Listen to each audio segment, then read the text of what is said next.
స్వామి రామచంద్రుడు శంఖం చక్రం ధరించినటువంటి వాడు కాబట్టి రామనారాయణుడు.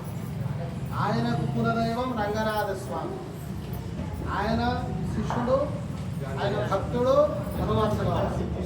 కాబట్టి పరాభవనామ సంవత్సరంలో నారాయణుని యొక్క దర్శనం, రామనారాయణుని యొక్క దర్శనం, హనుమంతుని యొక్క దర్శనం, పరవ్యూహ విభవ రూపమైనటువంటి కలికారికలం వాసుదేవ సంకర్షణ ప్రద్యుమ్న అనిరుద్ధ రూపాలని దర్శనం చేయడం వల్ల సర్వ దుఃఖహరం, మీకేదైతే గోచార విద్యా సమస్యలు ఉన్నాయో అవన్నింటినీ స్వామి చక్కగా నివృత్తి చేస్తూ మంచి మంగళాన్ని, మంచి ఆరోగ్యాన్ని, మంచి బుద్ధిని భగవంతుడు మీకు ప్రాప్తింపజేయాలని రాముడికి ప్రార్థన చేస్తున్నాం.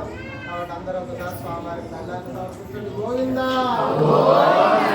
రాజా రామచంద్ర భగవాన్ బోల్ గోదా మాయికి, బోల్ సీతా మాయికి, బోల్ లక్ష్మణ స్వామి మహారాజ్ కి, బోల్ పవన సుత హనుమాన్ కి జై శ్రీరామ్. హారతి మీ దగ్గర తెస్తారు, అందరు హారతికి దండం పెట్టుకోండి.